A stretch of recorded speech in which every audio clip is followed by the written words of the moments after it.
بسم الله الرحمن الرحيم. الحمد لله والصلاة والسلام على رسول الله وعلى آله وصحبه ومن والاه. السلام عليكم النبي ورزان. درس رابردو كتايما ببابتي نيتنا لقواعد الفقه كان شي ما نورق لنيات سواء أو ما نورقرتوها كإنسان إيمان دار بو هر كاري كإيكال جاني روجانيا نيت بينه ما بس لم كارت شيء كمفروض همو كاريكش ما بس رزامندي خواي بالوردقار به لو كارنش كما بس خواي بالوردقارة نيت بينه بويك أما كام جوري كارك بو خواي أكا فرض خواي قول داينا وكبوي أكا يا نافلة وتطوعة يا عادتك أو أم أيوة بمنيتي بك بعبادة بو خواي بالوردقار هر كامل مانية نيتك ضرورة. قاعدي دوم لو قواعداني كيما إيشي لسلكين وقرنجي خوان هي قاعدي اليقين لا يزول بالشك واتا دڵنیایی زانیاری بەگومان بە ئەگەر بەدوودڵی ناڕوات طبعا ئەم قاعدەیە یەکێکە لەو پێنج قاعدەیەی کە بنەما گشتیەکانی شەریعەی ئیسلامین هەر هەشت مەزهەبەکە چوار مەزهەبی سونی ئەوەی کە پێیانەوترێ ئەحناف مالکی شافعی حەمبەلی لقل ظاهري لقل زيدي لقل إباضي لقل مذهبي جعفري 12 هر هشت مذهبك قناعتان بوي أم قاعدة إيش بيك حتى عندك لفقهاء إجماع نقلك بويك أم قاعدة شرعية وقاعدة عندك العلماء للأرواح حتشي أبواب فقهها. إمام السيوطي أفرمي سيل سرشواري فقه لسن أم قاعدة دان لاو سيل سرشواري همو فقه إسلامي لم قاعدة ورقيلاو. إمامي قرافي أفرمي أم قاعدة كودنجي زاناياني لسرشي أن كل مشكوك فيه يجعل كالمعدوم الذي يجزم بعدمه على حرشتي جي قمان بو يجعل كالمعدوم وكو نبو سيدك قمان لشرعة نبوة باشا كواته هيش حسابي بو قمان ناكله لشرعة. طبعا أم قاعدة إيكا لو قاعداني لباري كار آسانية بو إنسان كان بو چي لباري كار آسانية بو مروفا كان چونك إما هندك خلق مان هي خوان وسواسن دو دلن بقمانن خوي پروردگار لري أو دقاني كناردوتي ولري أو بنما شرعياني كقاعدة كي لورقيراوا أم دو دلي وقمان لدلي أوانا دركا لبرو أما تيسير بو مكلفين إيش بقمان نكره وإنما هركاتك يقينك مان بو دروس بو إيش جسد أو يقين بكا كابرا لبرو علماء فرمون أم قاعدة لقاعدة تيسير بو إنسان آسان كارية بو مروفكان بنما قاعدة كل شو ورجيلا اليقين لا يزول بالشك خوي بالوردقار أفرمي إن الظن لا يغني من الحق شيئا واتا قمان هج لقوري حق كبناكاتوا هج كاري قريق لسر حق دروسناك حق ليرا أتواني تفسيري كي بعلم أتواني تفسيري كي بيقين شك أتواني تفسيري كي بقمان أتواني تفسيري كي بوسوسة أتواني تفسيري كي بدودلي واتا ما ندو هاوكيشن هاوكيشي بروابون هاوكيشي كي زانستي هاوكيشي دلنياي لقل هاوكيشي قمان ودودليا خواهي پروردگار فرمي دودلي وقمان هيج كاريجرية كي نيجاتيفيان لسر راستي وحق لسر معلومة كان نية الآية تكليتنا خواهي پروردگار فرمي يا أيها الذين آمنوا اجتنبوا كثيرا من الظن إن بعض الظن إثم خواهي پروردگار أمر بان بي أكا كچيب كوينو دور كوينو ولا قمان بردن دور كوينو ولا وي إيش بقمان بكين انجا أم قمانا چه لبابي معاملات به چه لبابي عبادات به هر دو كان وكي كوايا يعني بو نمونه تو نبا قمان عبادت بك بو خوا نبا قمان معامله بك لك الخلق قمان اصل نيه بو إيش انسان ايمان دار اصل وايا انسان بيقين تعاملك بو يخواي پروردگار افرمي وازله قمان بردن بينن عبد الله كوري زيد قريته فرمي پیغمبري خوا صلى الله عليه وسلم جاري كان بياوك هات خدمتي يقول اي پیغمبري خوا من سكم بيتشي بيايا يعني قرقروش هيك لنا وسكما آية من شون دزنوش بقرموا دزنوشكم أشكي بم بيتشي كبلا وسكما بيغمري خوا صلى الله عليه وسلم بي فرمي أم بياوا نيوجكي نابري حتى يسمع صوتا أو يجد ريحا حتى وكوبوي دنجيكي جويلي أبيك أم دنجيك بدزنوجي بيا بشكي يا بونيك بيك بلغي بيلسروي أم دزنوجا شكاوا لحديثك يترى بيغمر يخاف فرمي صلى الله عليه وسلم أفرمي هر كسيك لأيوة قماني لنيوجك يا بو دروس بو ني أزاني كم ركعتي كردو فلم يدري كم صلى أثلاثا أم أربعا أفرمي فليطرح الشك وليبني على ما استيقن حديثك إمام مسلم روايتك أفرمي باواز تو بو نمونا بقماني لوي تشوارت كرد تشوار ركعات نيوجت كردو يا سير ركعات نيوجت كردو كواتا تو يقينت هي كسيت كردو قمانك لشان مايا لشوار مايا بيغمر يخاف فرمي فليبني على ما استيقن وليطرح الشك أفرمي باقي شكي لسر يقين بك سير ركعات مان كردو كواتا سير مان كردو قمان مان هي لشوارم كأنما هرنا مان كردو كأنما يجعلوك المعدوم وكوي قرافي فرمي وكو نبوايا كواتا هركات قمان مان بو دروز بو إجوا يقينك لحديثك يتراك باسي مانجي رمضانك بيغمر يخاف فرميتي صلى الله عليه وسلم أفرمي صوموا لرؤيته وأفطروا لرؤيته فإن غم عليكم فأكملوا عدة شعبان 30 أفرمي إيوه أجر مان كان بيني مانجي رمضان تان بيني بروجوبن ونيا أجر مانجي شوال تان بيني روجوبش فإن غم عليكم أجر هاتو مانجي رمضان دنيا هور بو نبين را أفرمي تشبكي طبعا تو قمانت هي بوي كبيادي رمضان يا رمضانية مان أم قمان يقلا أكاتو مان نبين راوا كنبين راوا بقمان بياني يبي برمضان لا أفرمي أجر قمان درسو فأكملوا عدة شعبان 30 يقينا بويكا مانجي شعبان سير روش طواوكا بقمان بالرجوع مبا هو عبادته هو فرضه بوي حتى بالرجوبوني أو يك علماء بيفرمون يوم الشك رجوع كردني يوم الشك حرامه بوشك يقين نية لا عبادته هائم وثمان كاتي خوي لنيتي شا وثمان لا نية مع التردد وثمان نية بقمان دانا مزله دو ضل بيكابلا لا عبادتك نيتك دانا مزله كاتبتو بياني بقماني لو رمضان يا رمضانية بم شك عبادة دانا مزله وازد شكك بينا بياني رمضان نية باش دليلي عقلي لسر أو أصلي أم قاعدة شيء دليلي عقلي لسر أم قاعدة أويا يقين بقوة لري إثباته ونيا قمان بهذا آية لاواس غالبا ببصر بهذا لا كاتا إيش بقمان ناكره ولو أنشا قمان دائما احتمالي بيكانو نبيكاني هي بلام يقين علم احتمالي هليتيانية احتمالي هلي صفر كواتا إيشي بينا كده تطبيقات أم قاعدة بو نمونا لأبواب كان عبادات ومعاملات أقل هاتو جامك أو من دانا بولا شوينكا أم أو داما ناو بو خواردنو أويكي باكا قمان من هي لوي أو كلا دشتا بوا احتمال الشو أجلك دمي تيخست بي دول روي حازي صقيق بو نمونا دمي تيخست بي كباشماوي دمي بيسا بي قلاوة بي اما بياني ام آوا بقماني اوي صق دمي تيخست بي آوا كباكا يا بيسا باكا چونك شوكا داما ناوا يقينا باك بوا دم تيخستني صقيق لشوا قمانا باكيكي يقينا دم تيخستني صقيق قمانا واليقين لا يزول بالشك كانت حكمي آوا كبياني باكا بكارياناني درستا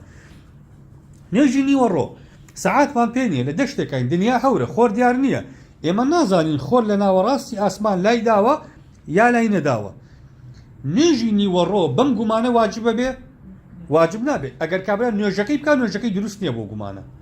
كنا يقيني نيه كانو كاتب يقيني هبه كاتي نيوجكا هاتوا بقمان وكو اوايا روجو يوم الشك يقرت به روجو يوم الشك بطاله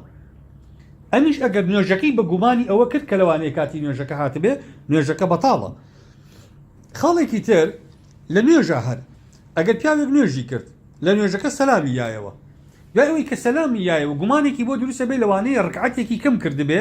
یا لەوانەیە تەحیاتێکی بیرچوو بێ یا لەوانەیە ڕکوعێک سجودێکی بیرچوو بێ ئەنجا شەرت بێ یا ڕوکن بێ لە نوێژەکە یا بیری چوو بێ مادەم سەلامی یاوەتەوە ئەو گومانە تەئسیر لە نوێژەکە ناکە نوێژەکەی صحیحە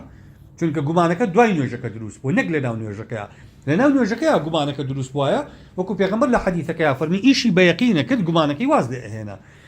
ئێستا لە دەرەوەی نوێژەکە دروست بوو نوێژەکە تەواو بووە کەواتە نوێژەکە صحیحە گومان دروستبوونی دوای نوێژەکە تەئسیر لە نوێژەکە ناکات یا بۆ نمونە کەسێک ئەگەر بە ڕۆژوو بوو گومانی هەبوو بەوەی ئێوارە بانگی مەغریبی داوە یا نەیداوە ڕۆژەکەی شکان ڕۆژەکەی بەتاڵە یا بەتاڵ نییە ڕۆژەکەی بەتاڵە بۆ چونکە یەقینەن دنیا ڕۆژ بووە یەقینەن دنیا ڕۆژ بووە هاتنی شەو شەککە أو لشك أشكانيتي كلا شك أشكانيتي روجوكي بطالة أبوا يقيني هاتني شوي هبواش اليقين لا يزول بالشك يقينا تو دنيا روجبو تو متنسك بي بعبادتك لا عبادتك أبوي كروجوبو أم روجو كي كاتكي تواوبو بهاتني شو تو روجو كتشكان بقماني هاتني شو يقينا دنيا روجبو كتو روجو كتشكانو لبرو روجو كي بطالة أبي قضاي كاتوا كسيكي نستو شو خوي بيني لخوياتوشي حالتي لشقراني بو بياني كحل أسه أقر جلكاني يا لشي تري يا دليلك محسوسي بيه والنبي كشوتوشي لشقراني بو وصل واجب نابي لسري بيغمري خواه لحديثك كاتك برسياريان لكر فرمي إنما الماء من الماء فرمي آو لا آوة يعني أقر آوت بيني خود بشو آوت نبيني خود مشو بالخوكي شويشا كابرا مثلا او كاري سرجيي طواوش كردبه كوتاي بي هاتبه كهل اسه مادم اثرينيه وصل واجب نابه بعكسه اگر هيشي بير نبو خوي هر نبيني بو بس كحستاج لكاني تربو بوني كربوني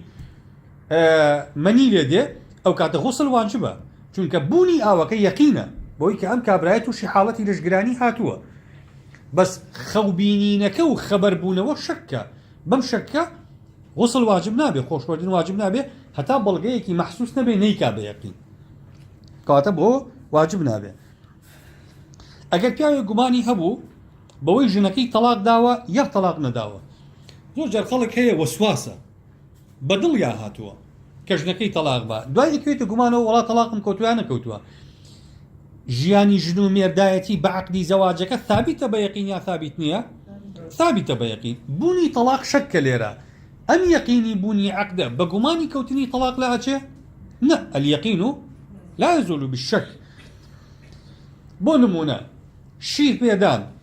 كتوكرك يعني زواج كان افرتي قال لي والله من قمانه بن بوي شيرم بيدا بيتن قمانه بن بوي شيرم بيدا بيتن ام قمانه ابي بمبنى تحريم ام كشكر بم قمانه ليك حرام بن ليك حرام نابن اصل وايا ابي ام دوانا بيقين حلالا بيكتر بني رضاع يا رضاع شك واليقين لا يزول بالشك لبيعه لكرينو فروشتنا قالين اگر هر كاتي كسك شتيكي فروش اشتكى عيب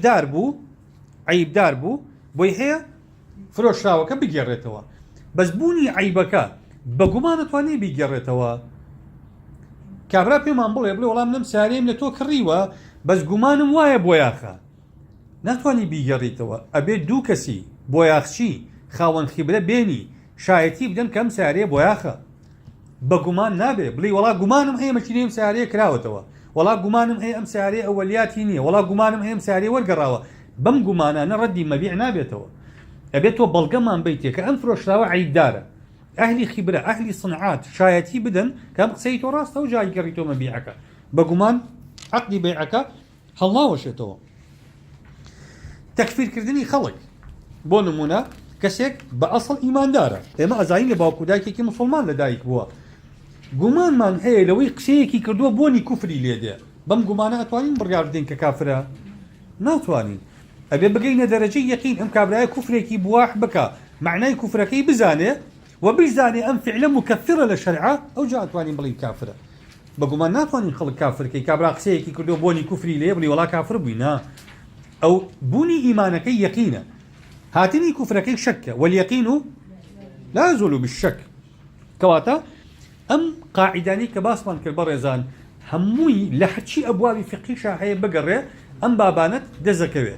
أمانة أو بابانة بونك كمال التطبيقات فقهين بيمان الله هر كاتي قمان دروس بولا شرعة أم قمانة إيشي بينا كري حتى قمانة كنا قاتا درجة يقين چونك أصل بوني يقينة هاتني شك قمانة باشا واليقين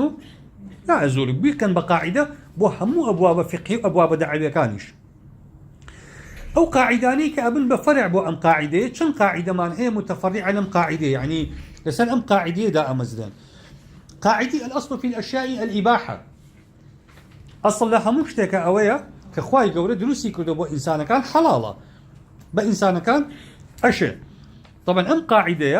راستو خو پەیوەندی بە قاعدەی پێشووترەوە هەیە کە بە یەقین ئەوەی کە لەم گردونەیە هەیە خوا بۆ کێی دروست کردووە بۆ ئینسانی دروست کردووە خوا خۆی لە ئاەتەکانە کە ئەفەرمێ وسخر لكم ما في الأرض جميعا يا وسخر لكم ما في البر والبحر بێمانە فەرمێ هەموو ئەمەم بۆ ئێوە دروست کردووە حرامکردنی شتێک لەوەی بۆ ئێمە دروست کراوە ئەبێ یەقین ئەبێ بەڵگە هەبێ کەواتە بەم قاعدێ ئێمە ئەڵین مادەم خوا خۆی پێمانە فەرمی هەرچی لە گردوونە هەیە بۆ ئێوەم دروست کردووە بۆ دروستکردنیش کاتێ بۆ من دروست بووە ئەبێ من سوودی لێ ببینم ئەگەر من سوودی لێ نەبینم کاتە بۆ من نییە لەبەرەوە ئەبێ ئینسانەکان سوودمەند بن لە هەموو ئەمەی لەم گردونەیە هەیە و مسەخەر کراوە بۆ ئەمان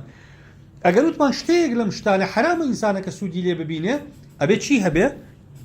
ئەبێ بەڵگە هەبێ ئەبێ بەڵگەیەکی شەرعی هەبێ کە خوای پەروەردگار خۆی یا پێغەمبەر صلی الله عليه وسلم یا قاعدەیەک یا دلیلێکی شەرعی پێمان بفەرمێ ئەم کارە حرامە باش كواتا معنى قاعدة كتشي الأصل في الأشياء الإباحة أرين همو أوي لم قردوني أي بو مروفا كان والله إنسان كانت وان مكاني بينن تاكي تاو كاتي بلغي حرام بونيان دزكوي باش أمش بو خوي يكي كلو قاعداني كلباني الرحمة بو إنسان كان دا عنده بو چك أما بيمانا فرمي أصل لم قردوني حلالة حرام كان كمينن لەچاو حەڵاڵەکانە حرامەکان بە پەنجەی دەستەش بێرە چکە حرامەکان بە نەس حرام ببن بەڵام حەڵاڵەکان نەبوونی نەس یعنی حەڵاڵ ئەسڵ یعنی سەیری کە قاعیدەکە لەم ئەحکامانەیە لە ئەشیاء ئەسڵ ئیباحەیە هەموو شتێ بکە هەموو شتێ بخۆ هەموو شتێ لە بەرکە هەموو اختراعی بکە باشە هەرچی میوە هەیە حەڵاڵە بیخۆی سەیری کە هەمووی چییە هەمووی واڵاکردنی دەرگای خۆشیەکانە بەڕووی ئینسانەکانە لەچوا هێڵی سوور دروست ئەبێ ئەگەر دەق هەبوو ئێگەر بەعکسەوە بواە ئێمە هەموو شتێک لەسەرمان حرام بواە تا هێڵی سەوزبان بۆ هەڵە بێ ئەو کاتە ژیان بۆ ئینسانەکان بەرتەسکە بۆەوە لەبەرەوە ئەمە بەڵگەی بەرفراوانی ئاینە بۆ ئینسانەکان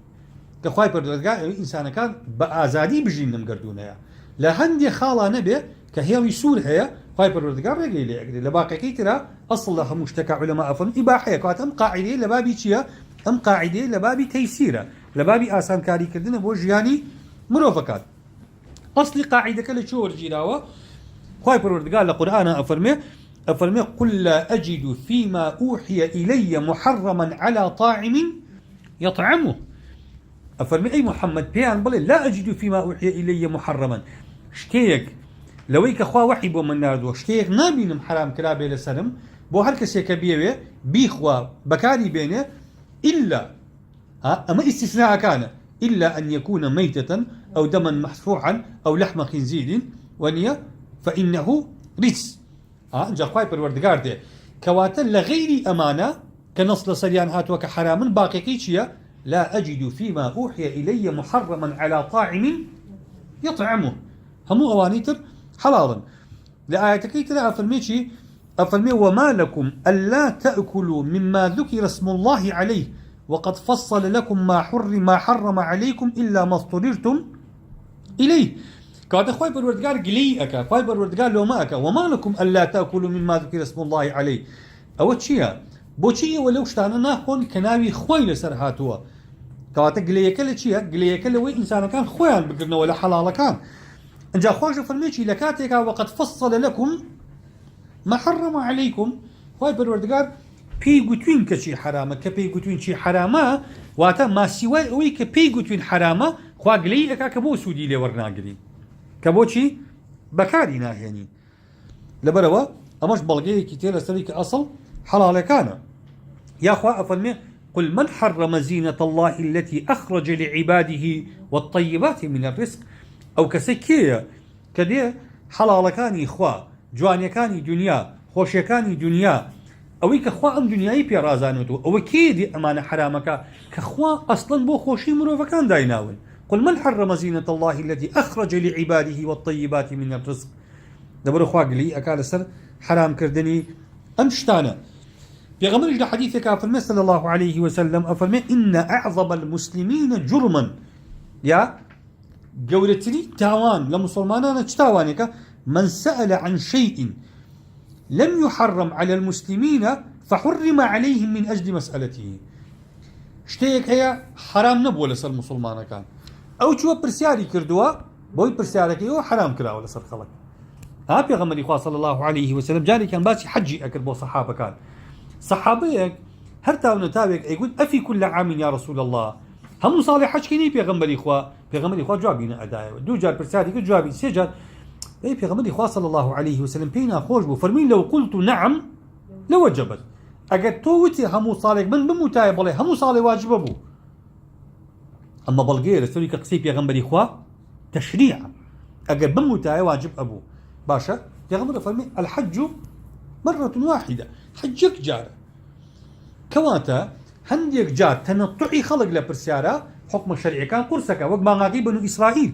خوای گەورە فەرمی إن الله يأمركم أن تذبحوا بقرة، بقرة نەکیرەیە، هەر ماغایەکیان سەر ببڕیایە حەلی مشکلەکەیانی ئەکرد. داویکە ئەی موسا پێمە بەخوا بڵێ ڕەنگەکەی چۆنەوە، ئەی بە موسا بڵێ تەمەنەکەی چۆنەوە، ئەی موسا بەخوا بڵێ. والحاصل ئەوە وردیان کردەوە، دوای لە هەموو بنو ئیسرائیلە یەک مانگا بۆ مواسەفاتە دەرچوو، هی پیرێژنێ بوو پڕ بە پێستی پاری لێ وەرگرتن. بۆ پرسیارەکەی ونيا أخوة أفرمي لا تسألوا عن أشياء إن تبد لكم تسؤكم. بوي إنسان جالي واحية طبعا أمور دكاريانا أما بو إستابو خلق نية، خلق بلا والله برسالي حلال وحلال لكن تيم بيكين باش اشتوانية للشرع إستا، أما بو زمني تشريعة أم دقانا لزمني تشريعة كآيات هاتو تخواروا خلق برسالي بكر ده احتمال بنصي لسر بيت تخواروا يستنى السكان طواو جيجير بون حلال وحرام كدين بدس خلقه ونماون بدس خلق نية إسا كاستلاحيتي أوينية كزم الشرعية من حرام يخواب وخلق حلال كم يا حلال يخواب وخلق حرام كم. أما سنة بس أم دقانا بوكي بو زمني تشريع بوكا خلق برسالي كر قمان أبو لوي لواني بس برسالي خلق خواي بالوردقات حكمك قرسك. لحديث كيترا في غمري خواف صلى الله عليه وسلم الحلال ما أحل الله في كتابه، حلال أويك أخوة حلالي كدوه، والحرام ما حرم الله في كتابه، حرامش أويك أخوة حرامي كدوه، وما سكت عنه فهو مما عفى عنه. أويك دين لي بيدنق بوا أو شتانيه كأخوة بخشيوني مروفكاني لي بخشيوا واضحة. كافرمي الحلال ما أحل الله في كتابه هو حلال كان داري كلاون، يعني خوا بنص أفرمي حلالا،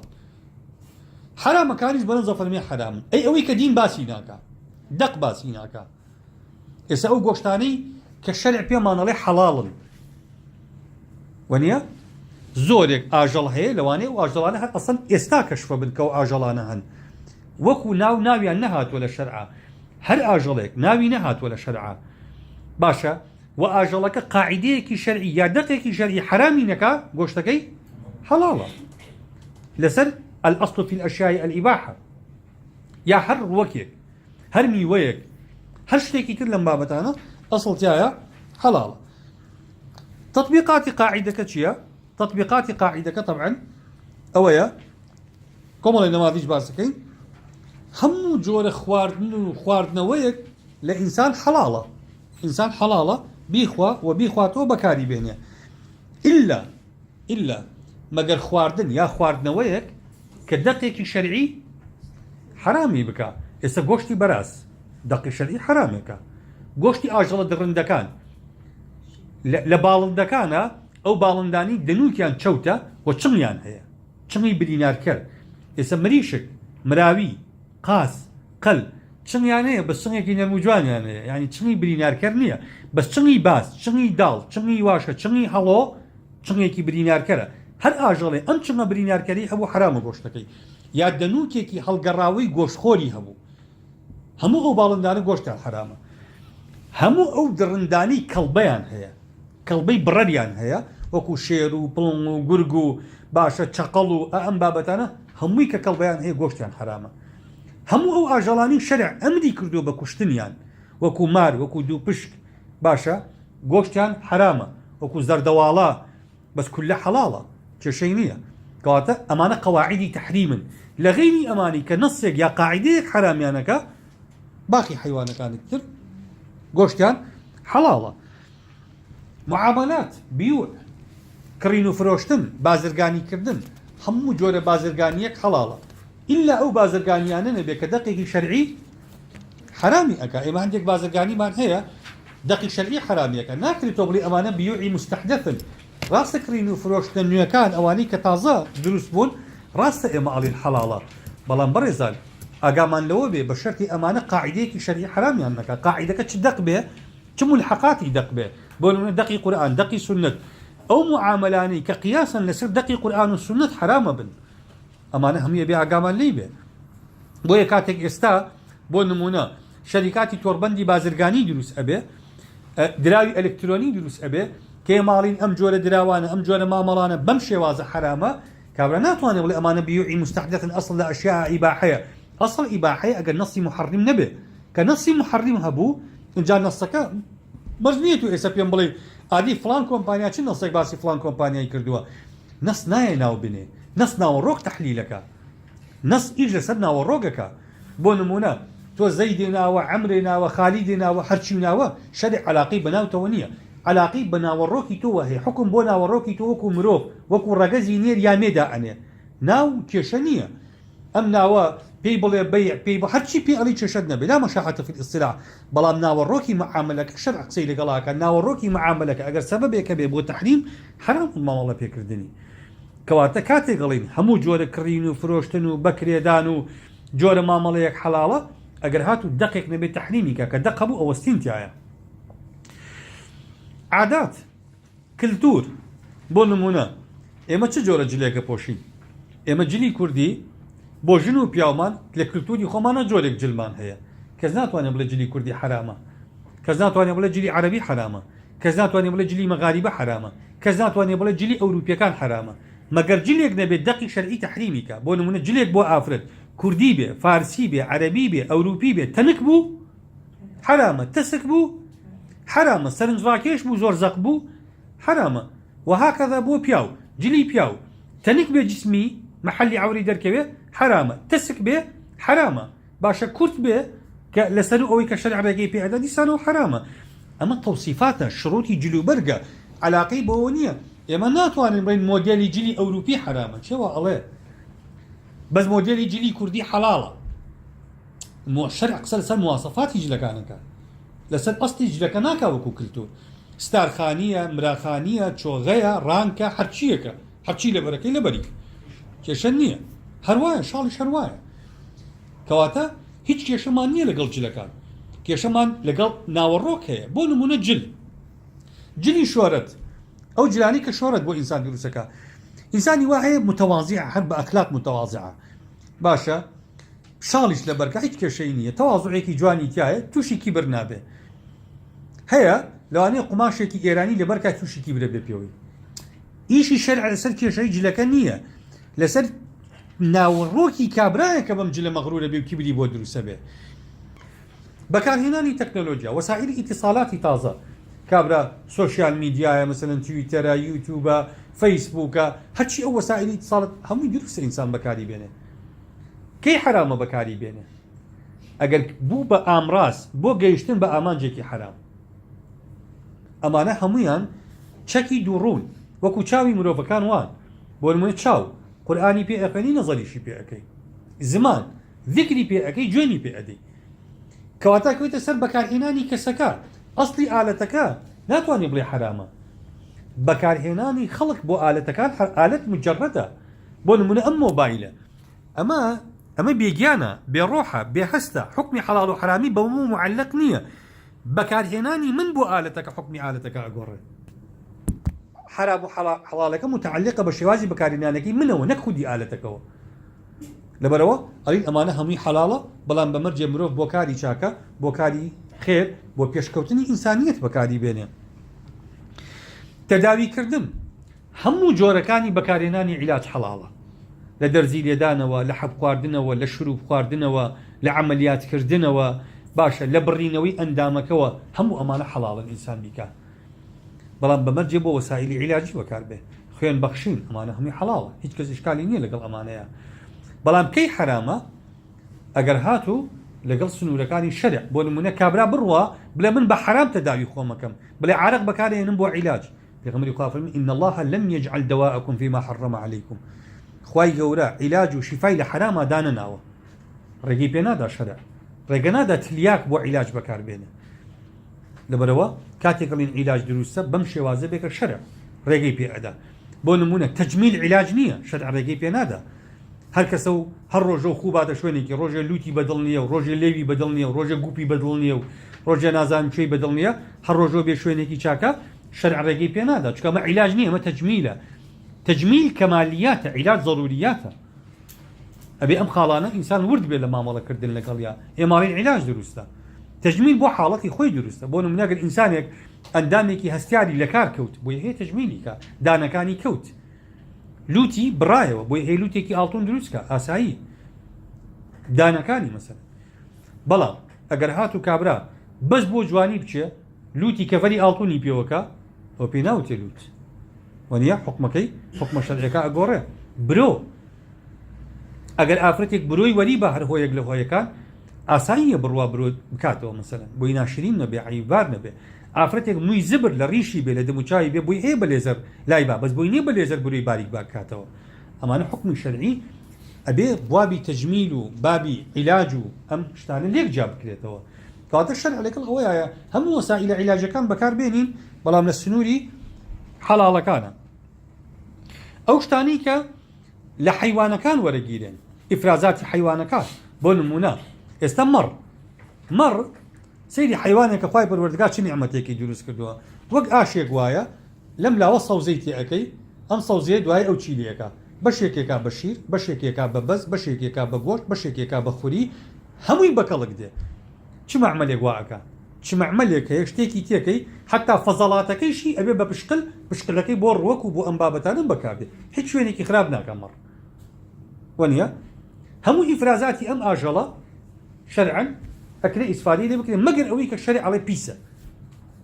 ئەویش پیسەکەی ئێستا بۆ مە پشکلەکەی پیسە بۆ خواردن بەس بۆ ڕوەک بە سوودە پاشە ڕۆکەکەی بە سوودە بۆ هەندێک بابەت کەواتە لێرەیە کاتی سێرەکەی ئەم حیوانە فەزەڵاتەکانی دروستە بەراز هەرچی بخوا هەرچۆن بێ خۆی و هەموو لێکەوتەکانیشی حرامە گۆشتەکەی پێستەکەی بەزەکەی باشە لیکەکەی دانەکانی هەموو ژیانی حرامە فەرقەکە کەواتێ ماڵین ئەو ئاژەڵانی کە دەقێکی شەرعی نیە لەسەر حرامکردنیان هەرچی ئەو مەوادانش کە مستەخرەجە لێیان حەڵاڵە و بەکاردێ ریاضە هەموو جۆرەکانی ریاضە حەڵاڵە بۆ ئینسان بیکە بە مەرجێ ریاضەیەک ئازاری ئینسانەکە نەدا بە نمونە ملاکەمە شەرعی نییە تۆ ئەکێشی بەسەری کابرایەکە بە چاوی کابرایەکە کەی خوا ڕێگەی داوە ئەسڵەن پێغەمبەری خوا لە تەئدیبی شە ئەفەرمێگەر تەئدیبی کەسێکت کرد دەست لە دەموچاوی بپارێزە ملاکەمە ڕێگەی کێشێ بە دەموچاویە تووشی نەخۆشی پارکنسنی ئەکا تووشی شەلەلی دەماغی ئەکا تووشی دنیای بەڵایەکە کەی ئەم یاریە شەرع ڕێگەی پێداوە شەرع ڕێگەی پێ نادا یاریە کە زەرەر بگەێنێ بە جسمی ئینسان شەرع لەگەڵی نییە بەڵام تۆ مەسەلەن ڕاکردن بێ بۆ نمونە جومباز بێ جومناسیک بێ بە زمانە بە جلوبەرگێکی شەرعیەوە نەک بۆ جلوبەرگانی کە ئەمڕۆ ئەکرێ ئینسان بۆ لیاقی خۆی پێغەمبەری خوا صلی الله علیه وسلم کاتی خۆی بۆ نمونە ئەسب سواری هەبووە مەلەکردن هەبووە تیر هاوێژی هەبووە فەرمێت ئێمانە سونەتن ئینسان فێری بێ هەموو ئەو ریاضانی تریش کە تازە داهاتوون بەو مەرجەی زەرەریان نەبێ بۆ ئینسانەکان و ئینسانەکان بە شێوازێکی شەرعی ممارەسەی بکە هیچ کێشەیەک نییە هەر ریاضی ئیبداعەکەی ئیبداعیکە بەڵام بە مەرجەکانی خۆی کەواتە بەڕێزان ئەمانە نەمادیجن بڕۆ قیاسکە لەسەری هەرچی لەم گردونەیە هەیە خوا بۆ مرۆڤ دروستی کردووە هیچ شتێک حرام نییە حرامەکان کەمینەیەکی زۆر کەم وەرە لە هەموو خواردەمەنیەکانە لە هەزارەها لە دەیەها هەزار جۆرەکانی خواردەمەنی لەوانەیە چەند دەدانەیەکی تیا ناگاتە سەد دانە هەموو حرامەکانان ئەی حەڵاڵەکان هەزارەها جل و بەرگەکە هەزارەها جل هەزارەها جۆرە دیزاین و دوورینی جل حەڵاڵە ئەوانەی کە حرامن کۆمەڵی جلی زۆر تایبەت و کۆمەڵی ئەویش بۆ مەسلحەتی ئینسان خۆی حرام کراوە نەک بڵێ لەبەر ئەوەی کە شەرع زەرەری هەیە نا ئینسانەکە خۆی زەرەرەوەمەند دەبێت اینجا چ لە ڕووی ئەخلاقەوە بێ چ لە ڕووی سەحەتەوە بێ چ لە ڕووی تەندروستی کۆمەڵایەتیەوە بێ زەرەری هەیە جلەکان شەرع لەگەڵی نییە باش ئەم قاعدەیە چەند ئیستیثنائی هەیە قالین الأصل في الأشياء الإباحة ئایا ئەم قاعدەی ئیستیثناءاتی هەیە بڵێ چی ئیستیثناءاتەکانی یەکێک لەوانە عیباداتە ئەسڵ لە عیباداتە ئیباحە نییە تەوقیفە تۆ بۆت نییە یەک عیبادەت بکەین تا دەست نەسێک نەبێ پێت بڵێ بیکە ڕێگەت پێ بدە چونکە عیبادەت عەلاقەیە لەگەڵ خوا ئەبێ خوا خۆی ڕێگەی عیبادەتەکە وە شێوازی کردنی عیبادەتەکەمان پێ بڵێ وەکو چی والعیاذ بالله ولله المثل الأعلى في ذلك مثلا تۆ ئەتەوێت کەسێکی گەورە مەسئولێک ببینی تو موعد بو أو داعني وكاتو شويني بينينك دياريك يا أبي أو دياريك أشي تبردرجع مسؤولك بحمايك يلي ولا كاك فلان كذاتهم بيبينم على موعد هي لقالي علينا والله داواي كردي بيبيننا ولا ناس تجوره خوا ولله المثل الأعلى أبي خوي ريوشوني بيجيشتن لقلتو دياري بكا مثلا على نوش بكا خوي كاتكيت بي على شوينكيت بي على شوازكيش بي على قال برو دز نوش بقرا روب كا رقيب لا جنا كان باكو تميز بكا أم يردان بخينا لقل خوا قصبكا روجو كاتو شون وشواز بو دياري أكا حاج زكاة بهمان شوا تو ناكري بي لخوته وعبادة دابني بلي من خون بيونديكم بخوا بمشي وازا شتواني لدينا خوارق هذا أو عبادة قبولناك عيداته وبسرته أصلا هل بحرام الشكل أجرت إنسان خواي بالودقارة فرمي أم شرعوا لهم من الدين ما لم يأذن به الله أو أنا الشرعي كان بو خلق دانا وكخوابي رازقين يبو شرعا كواتي ما به لبابي تعبد عبادة كان توقيفين أصل لعبادات إباحية توقيفة منع لعادات إباحية لعبادات توقيفة يك عبادتناكي تادقيك الشرعي رقت بين دا دوم أبضاع بيوندي جنو بياو بيوندي تو روك بيوندي تو آجل مبني لسر حلالي بيوندي تو رقزي برامبره مبني لسر تحريم واتا تو هر آفتك بيني ليت حرامة أبي دليلك محللها بيبوي هزار آفرت لو بازاريا أبيني هر هزاركي بچاوي تحريم سيدك هيتشان بيد ناشي هناك يبلي أصل أشياء إباحية وقت ما تروزي سي وخلق بكي دزبلي بو أو مثلا تامي دم لو بشكيني تبلي والله عجعم أخو خاي قول بو إباحاني أصل أشياء أو شيء نية أصل لعلاقي همو جنك لقل بياوة تحريمة همو بياوة لقل جنا تحريمة إلا دليل شرع للحومي شهر وايا قوشت شوايا أصل لهمو قوشتك قوشت أقال لي يعني أو قوشتاني هلا بازارة أصل تيايا تحريمة أجر يقينا إثبات نبيك حلال أما فرقي هي لقل قوشتي آجل كان أو اشتليك تيك النبي بونمونا قوشتك ديال أوروبا إما أزانين شون سر براوة أزانين شون سري بريوة لا أصل اشتيايا وكو الروكنية أصل تيايا تحريمة بيا قامان ليبيا أصل تيايا تحريمة كاتبه دڵنیا بین لەوەی ئێستا حیوانێک ڕۆشتین بە شوێنێکە حیوانێک سەری لێ کراوەتەوە کەوتووە لەو سەرجادەیە ئێمە نازانین ئەم حیوانە کە سەری لێ کراوەتەوە زین و بۆیا بە مردووی سەری لێ کراوەتەوە ئەسڵیش لە گۆشتەکەیە حرامە ئەبێ دلیلی تەحلیلی هەبێ وەکو عیبادات وەکو ئەبضاع وایە وەکو شووتیەک وانێ ئەگەر شووتیە لەو سەرجادەیە کەوتبوو حەڵاڵە بڕۆ بیخۆ نەباتە گۆشت نییە ئاژەڵ نییە ڕاوچیەک فیشەکێکە نێ بە ئاژەڵێکەوە ئاژەڵەکە لە دەشتیەکە فیشەکەی بەرکەوتووە مردووە گۆشتەکەی حەڵاڵە مەڕاوە باشە ئەگەر ئاسکێک بوو بە شاخێکەوە کە فێشتەکەی پێوەنا گیلا کەوتە خوارەوە کە چوین مردبوو گۆشتەکەی حرامە بۆ چکە ئێمە نازانین بە فیشەکەکە مردووە یا لە هێزی کەوتنە خوارەوە کە مردووە شەکیشە مادەم شەک کە ئەسڵ لە گۆشتیشە حرامە گۆشتەکەی حرامە باڵندەیەکە لە ئاسمان فیشەکی پێوەئەنێ ئێمە نازانین هێزی کەوتنە خوارەوەکە ئەیکوژێ یا فیشەکەکە ئەیکوژێ ئەگەر فیشەکی ڕاوەکە بیکوژێ گۆشتەکەی حەڵاڵە هێزی کەوتنە خوارەوەکە بیکوژێ یا کەوت بێتە ئاوێکەوە تیا خنکابێ ئێمە نازانین ئاوەکە خنکانوێت یا فیشەکە کوشتێتی گۆشتەکەی حرامە بێ ئەمانە مەسائلی وردەکاری لەبەرەوە ئەم سیانە ئیستیسناء لە قاعدەی الأصل في الأشياء الإباحة أصل لە هەموو شتێکە ئیباحەیە ئەم سیانە تعامل لەگەڵ ئافرەت عیبادات لەگەڵ گۆشت أصل تایە تحریمە وصلى الله وسلم وبارك على سيدنا محمد وعلى آله وصحبه أجمعين